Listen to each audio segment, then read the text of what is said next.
Class 11-এর biology ক্লাসে আমার ছাত্র বন্ধুদের স্বাগত। আশা করছি তোমরা সবাই ভালো আছো। আমি তোমাদের ক্লাসিফিকেশন অফ অ্যানিম্যাল কিংডম অর্থাৎ অ্যানিমাল ক্লাসিফিকেশনটা পড়াচ্ছিলাম। এই অ্যানিমাল ক্লাসিফিকেশনের মধ্যে আমি করডাটা পর্বের যে তিনটি উল্লেখযোগ্য উপপর্ব আছে, ইউরোকর্ডাটা, সেফালোকর্ডাটা এবং ভার্টিব্রাটা, এই তিনটে শ্রেণীর মুখ্য বৈশিষ্ট্যগুলো এবং তাদের অন্তর্গত প্রাণীদের উদাহরণ পড়িয়েছিলাম। আজকে যেটা আমি পড়াবো ভার্টিব্রাটা বা ভার্টিব্রেটা। দেখো,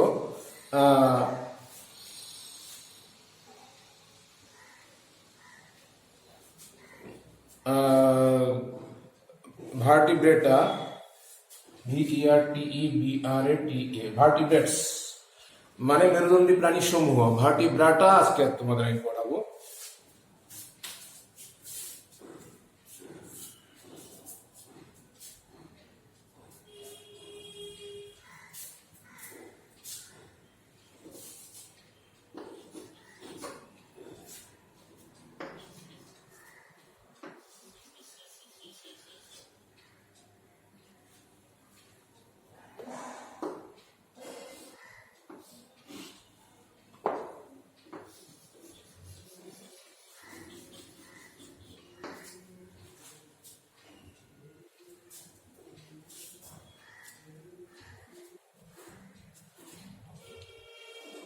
ক্লাস 11-এর বায়োলজি ক্লাসে আমার সকল ছাত্র বন্ধুদের স্বাগত।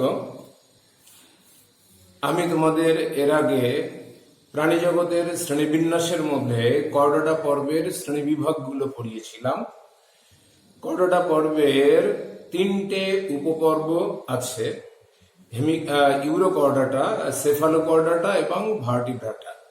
আমি এই ভার্টিব্রাটা, যাদেরকে বহুবচনে ভার্টিব্রেটস বলা হয়, ভার্টিব্রাটা যাদেরকে আমরা ভার্টিব্রেটস বলি বহুবচনে, এগুলি পড়িয়েছিলাম। এদের মুখ্য বৈশিষ্ট্যগুলো পড়িয়েছিলাম। মেরুদণ্ডী প্রাণীদের অর্থাৎ ভার্টিব্রেটসদের যে শ্রেণীবিন্যাস রয়েছে সেটা নিয়ে আজকে আলোচনা করব। মেরুদণ্ডী প্রাণীদের মধ্যে দুটো অধিশ্রেণী রয়েছে। অধিশ্রেণী, সুপার ক্লাস, অধিশ্রেণী বা সুপার ক্লাস, অধিশ্রেণী বা সুপার ক্লাস, দুটো আমাদের অধিশ্রেণী বা সুপার ক্লাস দেখতে পাবো। সুপার ক্লাস দুটো দেখাই হয়। সুপার ক্লাস দুটো, এটা হচ্ছে অ্যাগনাথা বা আনাথা। দেখো, অ্যাগনাথা বা আনাথা, আরেকটা নাথাস্টোমাটা বা ন্যাথোস্টোমাটা। আগ্নাথা বা অ্যানাথা কথাটার অর্থ হলো চোয়ালবিহীন। এই যে জ বা চোয়াল থাকবে না, জ বা চোয়াল একেবারে থাকবে না, ক্রস। আরেকটা যে নাথাস্টোমাটা বা ন্যাথোস্টোমাটা, জ থাকবে, চোয়াল থাকবে। এই চোয়ালবিহীন প্রাণী, তাদের একটু বৈশিষ্ট্য জানতে হবে। চোয়ালবিহীন প্রাণীদের উল্লেখযোগ্য বৈশিষ্ট্য অ্যাকচুয়ালি দুটো। চোয়ালবিহীন প্রাণীদের উল্লেখযোগ্য বৈশিষ্ট্য দুটো। একটা হচ্ছে এদের চোয়াল থাকবে না বা নাথা থাকবে না, আর এদের যুগ্ম উপাঙ্গ থাকবে না। যুগ্ম উপাঙ্গ থাকবে না মানে জোর পাখনা থাকবে না, অথবা জোর অঙ্গ থাকবে না যা দিয়ে তারা গমন ক্রিয়া সম্পন্ন করবে। এই একনাথার অন্তর্গত একটা মাত্র শ্রেণী আছে, অ্যাগনাথার বা আনাথার অন্তর্গত একটি মাত্র শ্রেণী আছে, তাকে আমরা বলে থাকি ক্লাস সাইক্লোস্টোমাটা। সাইক্লোস্টোমাটা, এই যে অ্যাগনাথা, এর একটা ক্লাস রয়েছে সাইক্লোস্টোমাটা। সাইক্লোস্টোমাটা, সাইক্লোস্টোমাটা একটা মাত্র শ্রেণী আছে, সাইক্লোস্টোমাটা।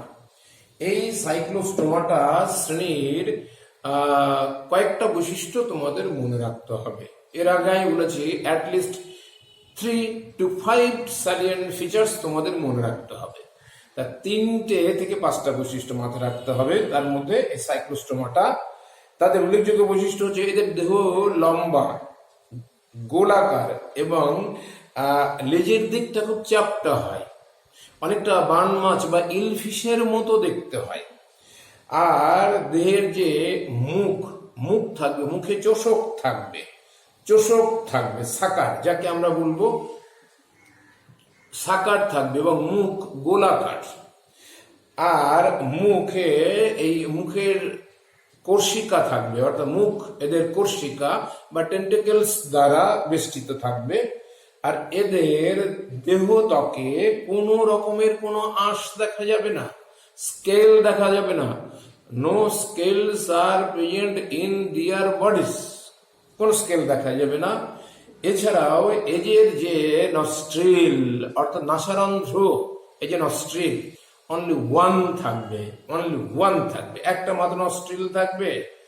আর একটা উল্লেখযোগ্য বৈশিষ্ট্য, এদের যে মাথার খুলিটা থাকবে বা স্কাল থাকবে, এবং এন্ডোস্কেলিটন থাকবে, অন্তকঙ্কাল বা এন্ডোস্কেলিটন থাকবে। এই যে নার্ভাস সিস্টেমের মধ্যে আমরা মেরুদণ্ড, তার মধ্যে স্পাইনাল কর্ড আছে।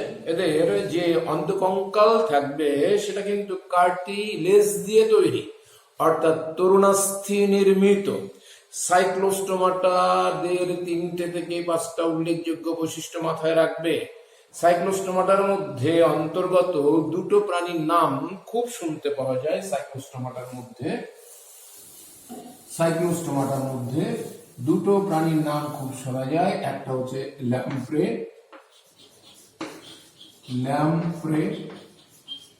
আর একটা হচ্ছে হ্যাগফিশ। ল্যাম্প্রে এবং হ্যাগফিশ, এই ল্যাম্প্রে এবং হ্যাগফিশ অনেকটা কিন্তু বান মাছের মতো দেখতে হয়, অর্থাৎ ইলফিশের মতো দেখতে হয়। তোমরা তোমাদের বইতে একটু খেয়াল করে দেখবে, দেহটা একটু চ্যাপ্টা, একটু সরু লম্বা, লেজের দিকটা আরো বেশি চ্যাপ্টা, দেহের পরিধিটা গোলাকার কিন্তু লেজের দিকটা খুব চ্যাপ্টা হবে। এবং ছবিতে দেখবে কোন রকমের যুগ্ম পাখনা সেখানে দেখায়নি, কোন রকমের আঁশ দেখায়নি। ল্যাম্প্রে এবং হ্যাগফিশ, ল্যাম্প্রে মানে পেট্রোমাইজন এসপি আর মিক্সিন, মানে হ্যাগফিশ মানে মিক্সিন এসপি। পেট্রোমাইজনের সায়েন্টিফিক নেম একটু মনে রাখতে পারলে খুব ভালো হয়। পেট্রোমাইজন, মেরিনাস বা ম্যারিনাস, আর মিক্সিন গ্লুটিনোসা। এই সায়েন্টিফিক নেম মনে রাখবে এবং সাধারণ নাম কিন্তু মনে রাখবে। এর আগের ক্লাসগুলোতে আমি আলোচনা করেছি প্রত্যেকটা শ্রেণী এবং পর্বের অন্তর্গত প্রাণীদের অন্তত দুটো করে প্রাণীদের বিজ্ঞানসম্মত নাম এবং তাদের সাধারণ নাম মনে রাখতে হবে। এখানে ল্যাম্প্রে এবং হ্যাগফিশ মাথায় রাখবে। হ্যাগফিশ নামটা শুনলেই যেন মনে হয় মাছ, আদৌ কিন্তু মাছ না। মাছ মানে পিসেস, কন্ড্রিকথিস এবং অস্টিকথিস। আমি পিসেস পড়াতে যাব, অর্থাৎ মৎস্য শ্রেণীভুক্ত পড়াতে যাব, তখন এটা বিস্তারিতভাবে আলোচনা করব। এইবার চলে আসছি ভার্টিব্রেটস, অধিশ্রেণী বা সুপার ক্লাস, যেটাকে আমরা ন্যাথোস্টোমাটা বলছি, অর্থাৎ চোয়ালযুক্ত প্রাণী বলছি। Super class Gnathostomata. এই ন্যাথোস্টোমাটা যারা হবে, ন্যাথোস্টোমাটার মধ্যে একটু স্পেলিংটা GN এ নর্মালি লেখা হয়, যে উচ্চারণটা হয় না, ন্যাথোস্টোমাটা, ন্যাথোস্টোমাটা, এই যে উচ্চারণটা থাকে না, আমি প্রথমে ন্যাথোস্টোমাটা এনে লিখেছিলাম, এন এর আগে একটা জি শব্দটা বসিয়ে দেবে। যেমন টেরিডোফাইটা পি আগে হয়, যেমন সাইকোলজি পি আগে হয়। ন্যাথোস্টোমাটার ক্ষেত্রে এই জি শব্দটা কিন্তু একটু আগে বসিয়ে নেবে। প্রথমে আমি এটা একটু লিখেছিলাম বোর্ডে, সেখানে এন এ লিখেছিলাম, এন এর আগে একটা জি বসিয়ে দেবে ন্যাথোস্টোমাটা। কারেকশনটা কিন্তু আমি এখানে করে দিয়ে গেলাম। ন্যাথোস্টোমাটা এই চোয়াল যুক্ত প্রাণী, ন্যাথোস্টোমাটা মানে চোয়াল যুক্ত, নাথা, জি এন এ, নাথা, নাথা মানে চোয়াল, নাথা মানে চোয়াল, নাথা মানে চোয়াল, চোয়াল যুক্ত প্রাণী, চোয়াল যুক্ত প্রাণী। এদের চোয়াল থাকবে এবং মুখছিদ্র চোয়াল দিয়ে বেষ্টিত থাকবে। যুগ্ম উপাঙ্গগুলো কিন্তু অবশ্যই এদের দেহে থাকবে। এই যে ন্যাথোস্টোমাটা যারা, অর্থাৎ চোয়ালযুক্ত প্রাণী যারা, চোয়ালযুক্ত প্রাণীদের অন্তর্গত মোট 7টা শ্রেণী আছে, 7টা শ্রেণী আছে। তার মধ্যে একটি শ্রেণী পৃথিবী থেকে, একটি শ্রেণীর অন্তর্গত প্রাণীরা পৃথিবী থেকে একেবারে অবলুপ্ত হয়ে গেছে। সেই জন্য সেটা তোমাদের সিলেবাসের মধ্যে নেই এবং 11-12 পড়তে হয় না। তার নাম প্লাকোডার্মি, প্লাকোডার্মি, প্লাকোডার্মিটা কিন্তু তোমাদের সিলেবাসে নেই। বাকি 6টা তোমাদের পড়তে হবে। সেই 6টার মধ্যে একটা হচ্ছে কন্ড্রিকথিস, সেই 6টার মধ্যে ন্যাথোস্টোমাটার মধ্যে কন্ড্রিকথিস বা তরুণাস্থিযুক্ত মাছ, তরুণাস্থিযুক্ত মাছ, তরুণাস্থিযুক্ত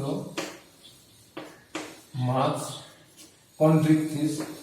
আর অস্থিযুক্ত মাছ, অস্থিযুক্ত মাছ, অস্টিকথিস।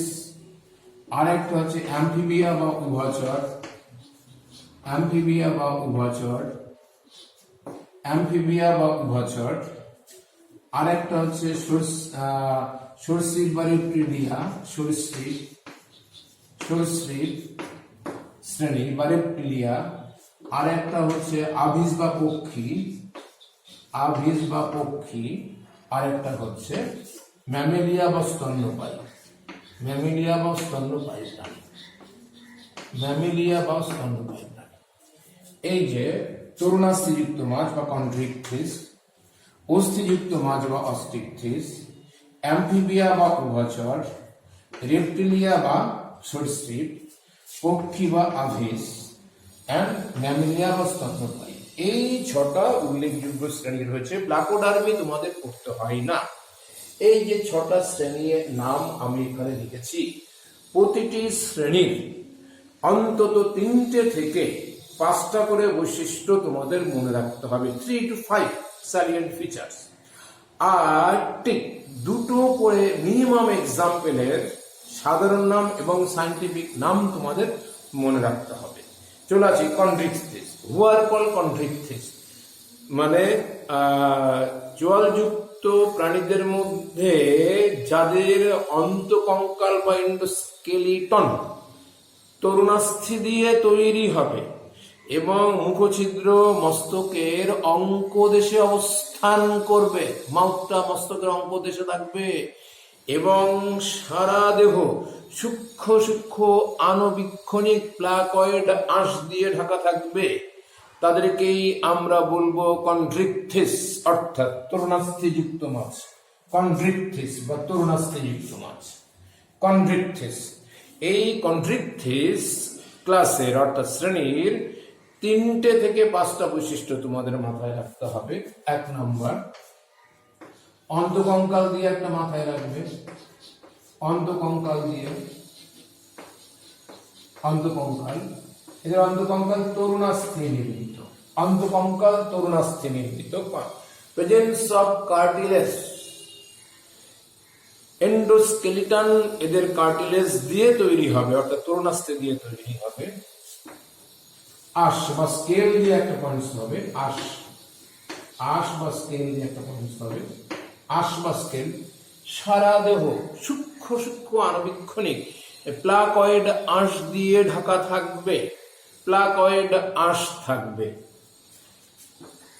মুখছিদ্র, মুখছিদ্র দিয়ে একটা পয়েন্টস হতে পারে। মস্তকের অঙ্কদেশে অবস্থান করবে। তোমরা একটু হাঙর খেয়াল করে দেখো, হাঙরের মুখছিদ্র মস্তকের অঙ্কদেশে থাকে, এরকম জায়গায় থাকে হাঙর। মুখছিদ্র দিয়ে একটা পয়েন্টস হবে। 4 কানকো দিয়ে একটা পয়েন্টস হবে, কানকো বা অপারকুলাম, কানকো বা অপারকুলাম থাকে না, কানকো বা অপারকুলাম থাকে না। এই যে হাঙর এবং শঙ্কর মাছ, হাঙর মাছ, শঙ্কর মাছ। তারপরে তোমরা ইলেকট্রিক ইলফিশ নাম শুনেছ, এই সমস্ত মাছগুলোতে কিন্তু, তারপরে তোমরা করাত মাছ নাম শুনেছ। এই হাঙর মাছ, শঙ্কর মাছ, ইলেকট্রিক ইলফিশ, করাত মাছ, এগুলোতে কিন্তু পটকা থাকে না।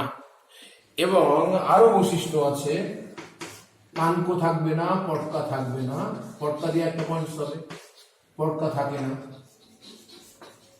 পটকা থাকে না, এখানেও থাকে না, এটাও থাকে না, কানকো এবং পটকা থাকে না, এটা পয়েন্টস হতে পারে।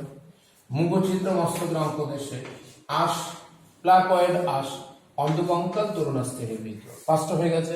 আরো অনেক পয়েন্টস আছে, আরো অনেক পয়েন্টস আছে। ফুলকা ছিদ্রের সংখ্যা 5 থেকে 7 জোড়া, 5 থেকে 7 জোড়া ফুলকা ছিদ্রের সংখ্যা।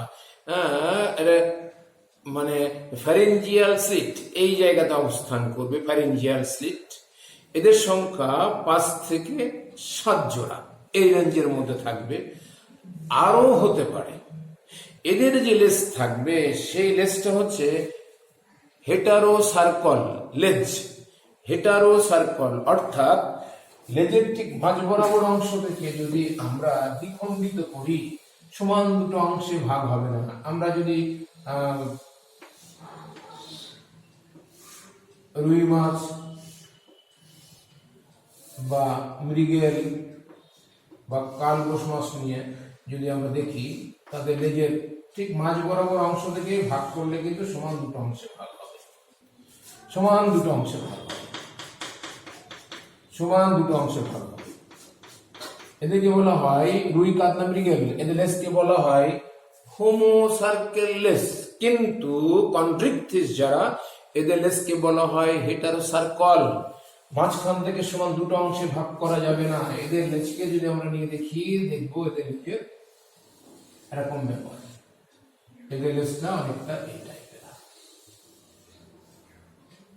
এদের লেজটা অনেকটা এই টাইপের। এইবার যদি আমরা মাঝখান থেকে একে ভাগ করে দিই, মাঝখান থেকে যদি আমরা ভাগ করে দিই, এদের লেজটা হচ্ছে হেটারোসার্কল। হেটারো মানে ভিন্ন, অর্থাৎ উপরের অংশ নিচের অংশ একই রকমের না। যদি আমরা মাঝখান থেকে আমরা ভাগ করে দিই, তাহলে কিন্তু উপরের অংশ এক রকমের আর নিচের অংশ আর এক রকমের, ইকুয়ালি সমদ্বিখণ্ডিত করা যাচ্ছে না, ভিন্ন রকমের দুটো অংশ পাওয়া যাচ্ছে। সেই জন্য এদের লেজকে বলা হয় হেটারোসার্কল প্রকৃতির। অনেকগুলো বৈশিষ্ট্য হয়, আমি দেখো অন্তত 6টা থেকে 7টা বলে ফেলেছি। উদাহরণ হিসাবে হাঙরের নামটা মনে রেখে দেবে, স্কোলিওডন সোরাকুয়া।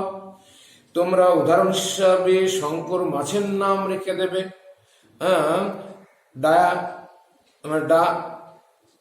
ড্যাসিয়েটিস, ড্যাসিয়েটিস ব্লিকারি, ড্যাসিয়েটিস ব্লিকারি, সায়েন্টিফিক নাম মনে রাখতে হবে। টর্পেডো, টর্পেডো, ইলেকট্রিক ফিশ যাকে আমরা বলে থাকি, ইলেকট্রিক ফিশ, টর্পেডো, টর্পেডো। এছাড়া করাত মাছ বলে এক ধরনের মাছ রয়েছে, এরাও কন্ড্রিকথিস।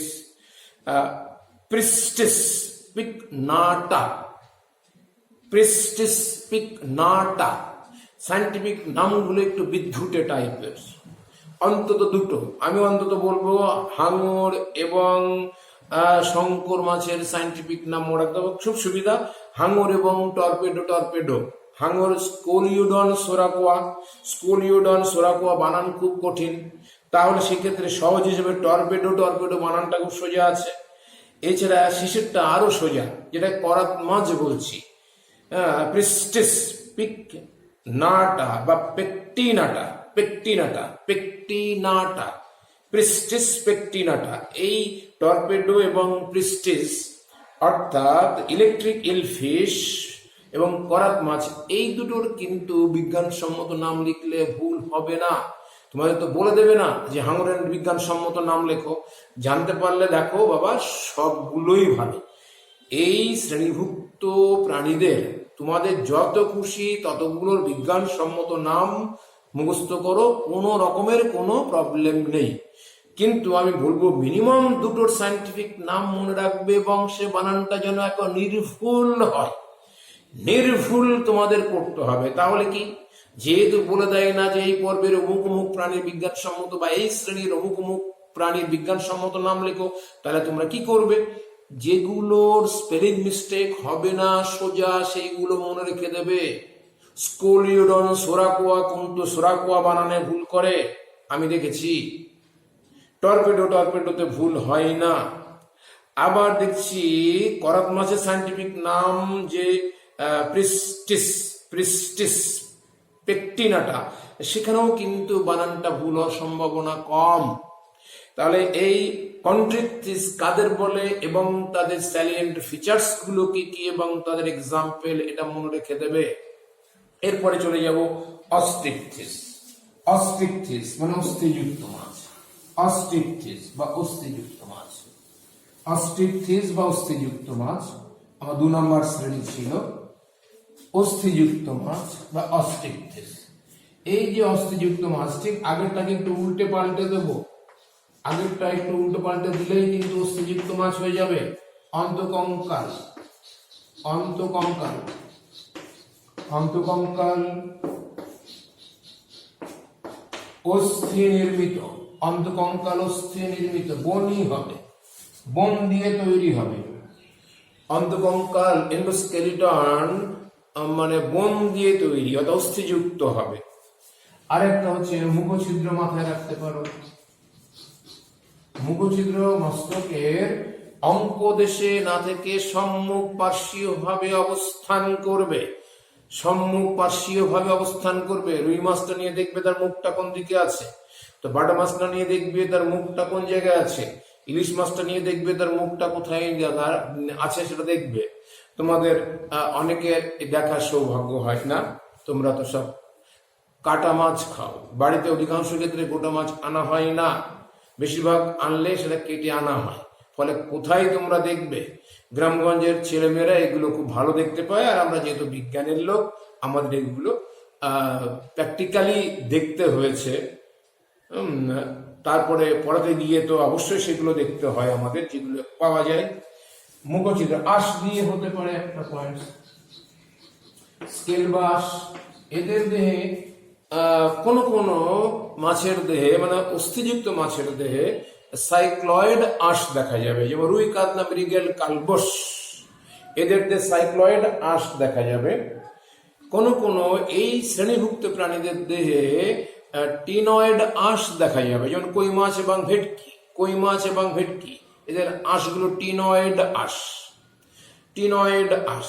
আবার পলিপটেরাস বলে এক ধরনের মাছ আছে, পলিপটেরাস, তোমরা লাংফিশ নাম শুনেছো, অনেকটা এদের সাথে এদের খুব মিল আছে। এই পলিপটেরাস বা এই যে মাছগুলো, এদের দেহে কিন্তু যে আঁশগুলো রয়েছে এদেরকে বলা গ্যানয়েড আঁশ, গ্যানয়েড আঁশ।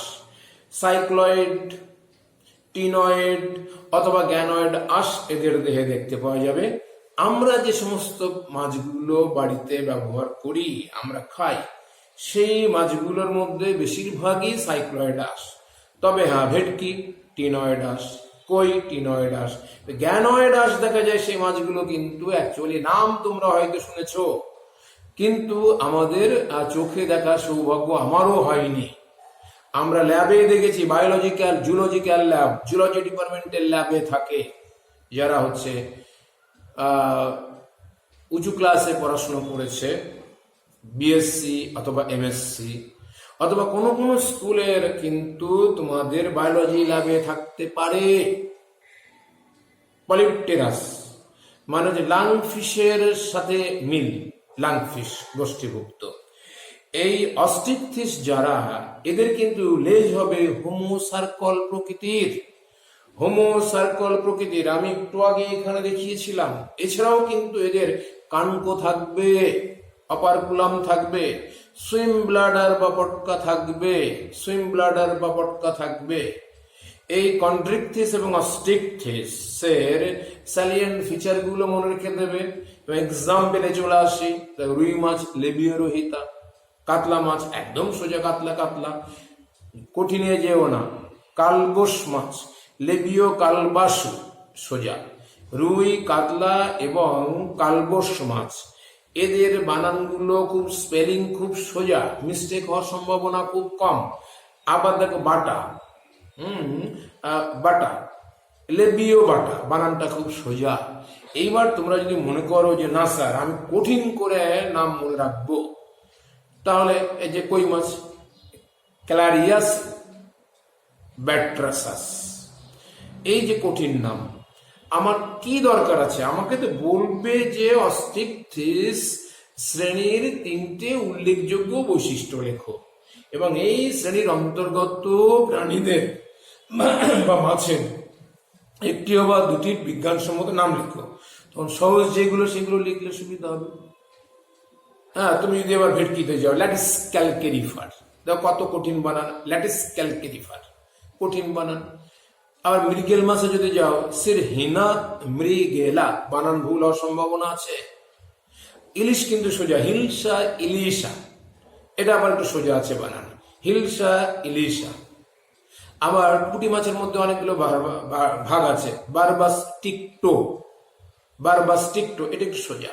বইতে অনেকগুলো উদাহরণের সাইন্টিফিক নেম দেওয়া আছে, হলো রুই মাছ, কাতলা মাছ এবং কালবোস মাছ আর বাটা মাছ। এই 4টে থেকে 2টোর বিজ্ঞানসম্মত নাম মনে রাখবে, স্পেলিং মিস্টেক হওয়ার সম্ভাবনা খুবই কম।